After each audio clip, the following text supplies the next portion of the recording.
సార్వత్రిక ఎన్నికల అనంతరం ఎంపీ మాగుంట శ్రీనివాసులరెడ్డి నియోజకవర్గంలో పర్యటిస్తున్నారు. రామ్నగర్ 2వ లైన్లోని ఎంపీ కార్యాలయంలో మాగుంట శ్రీనివాసులరెడ్డిని పలువురు నియోజకవర్గ తెలుగుదేశం పార్టీ నాయకులు కలిశారు. ఎన్నికల అనంతరం గ్రామాల్లోని వివిధ పట్టణాలు, నగరాల్లోని క్షేత్రస్థాయి పరిస్థితులను మాగుంట శ్రీనివాసులరెడ్డి ఆరా తీశారు. పోలింగ్ సరళి ఎలా అనుకూలంగా ఉందనే విషయాలపై సమగ్రంగా చర్చించారు. ఎంపీ మాగుంట శ్రీనివాసులరెడ్డి, ఏఎంసీ మాజీ చైర్మన్ అయిన బచ్చన ఘనశ్యాం, మారెళ్ల వివేకానంద, మార్నేని లక్ష్మీనారాయణ, దివి రమేష్, తాత ప్రసాద్తో పాటు పలువురు నాయకులు, మాగుంట అభిమానులు పాల్గొన్నారు.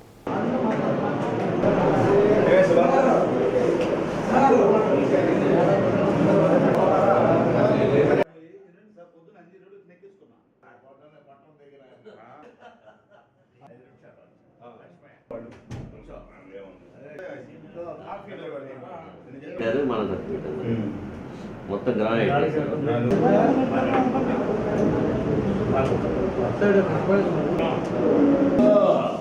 మామూలే